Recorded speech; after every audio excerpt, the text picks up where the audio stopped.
Tuhan berfirman kepada Musa, "Perintahkanlah kepada orang Israel, supaya mereka membawa kepadamu minyak zaitun tumbuk yang tulen untuk lampu, supaya lampu dapat dipasang dan tetap menyala. Harun harus tetap mengatur lampu-lampu itu di depan tabir yang menutupi tabut hukum di dalam kemah pertemuan, dari petang sampai pagi di hadapan Tuhan. Itulah suatu ketetapan untuk selama-lamanya bagimu turun-temurun.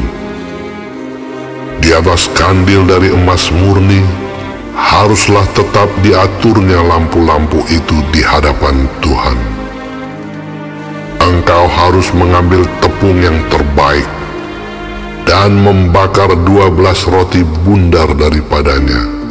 Setiap roti bundar harus dibuat dari 2/10 eva. Engkau harus mengaturnya menjadi 2 susun, 6 buah sesusun di atas meja dari emas murni itu di hadapan Tuhan. Engkau harus membubuh kemenyan tulen di atas tiap-tiap susun.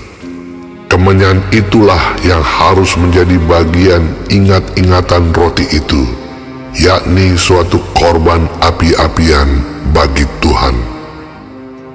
Setiap hari Sabat, ia harus tetap mengaturnya di hadapan Tuhan.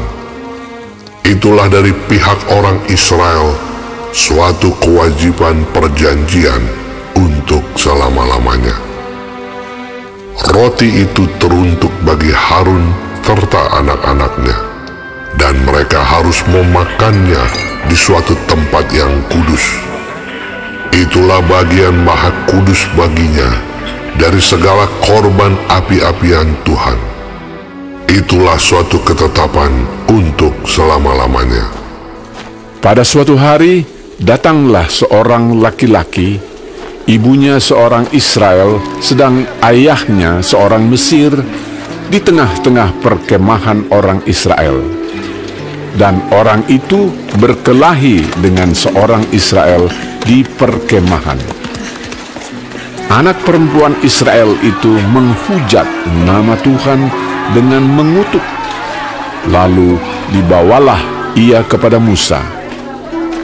Nama ibunya ialah Selomit binti Dibri dari suku Dan. Ia dimasukkan dalam tahanan untuk menantikan keputusan sesuai dengan firman Tuhan. Lalu berfirmanlah Tuhan kepada Musa, "Bawalah orang yang mengutuk itu keluar perkemahan, dan semua orang yang mendengar haruslah meletakkan tangannya ke atas kepala orang itu. Sesudahnya haruslah seluruh jemaah itu melontari dia dengan batu. Engkau harus mengatakan kepada orang Israel begini: setiap orang yang mengutuki Allah harus menanggung kesalahannya sendiri. Siapa yang menghujat nama Tuhan, pastilah ia dihukum mati dan dilontari dengan batu oleh seluruh jemaah itu. Baik orang asing maupun orang Israel asli, bila ia menghujat nama Tuhan, haruslah dihukum mati. Juga apabila seseorang membunuh seorang manusia, pastilah ia dihukum mati. Tetapi siapa yang memukul mati seekor ternak, harus membayar gantinya seekor ganti seekor. Apabila seseorang membuat orang sesamanya bercacat, maka seperti yang telah dilakukannya, begitulah harus dilakukan kepadanya. Patah ganti patah, mata ganti mata, gigi ganti gigi. Seperti dibuatnya orang lain bercacat, begitulah harus dibuat kepadanya. Siapa yang memukul mati seekor ternak, ia harus membayar gantinya. Tetapi siapa yang membunuh seorang manusia, ia harus dihukum mati. Satu hukum berlaku bagi kamu, baik bagi orang asing maupun bagi orang Israel asli, sebab Akulah Tuhan Allahmu.